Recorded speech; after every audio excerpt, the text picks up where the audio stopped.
Airbnb एकेकाळी hospitality इंडस्ट्रीमध्ये game changer ठरलं, पण 2020 मध्ये कंपनी ऑलमोस्ट संपलीच होती.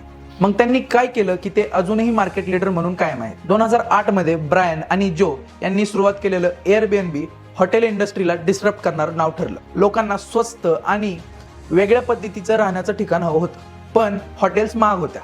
एअरबीएनबीनं लोकांच्या घरातल्या रिकाम्या खोल्या भाड्याने देण्याची संकल्पना आणली आणि हॉटेल इंडस्ट्रीला टक्कर दिली. लो कॉस्ट, युनिक स्टेज आणि लोकल एक्सपिरियन्स मुळे ट्रॅव्हलर्ससाठी बेस्ट अल्टरनेटिव्ह बनलं. 2019 पर्यंत एअरबीएनबीचं मार्केट कॅपिटल $40 बिलियन घरात पोहोचलं. पण एअरबीएनबीला एवढा धक्का का बसला?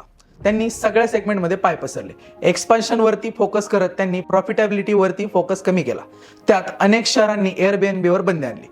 ओनर्सला एअरबीएनबीचे रूल्स कठीण वाटायला लागले. 2020च्या पॅन्डेमिक मध्ये ट्रॅव्हल्स बंद झाले आणि एअरबीएनबीचा रेव्हेन्यू 80% घसरला. 2020 मध्ये कंपनीकडे कॅश संपत आला आणि कंपनी दिवाळखोरीच्या उंबरठ्यावर आली. लॉसेस बघता 2021 मध्ये एअरबीएनबीने नॉन इसेन्शियल खर्च कमी करून फोकस केला कोर बिझनेसवरती.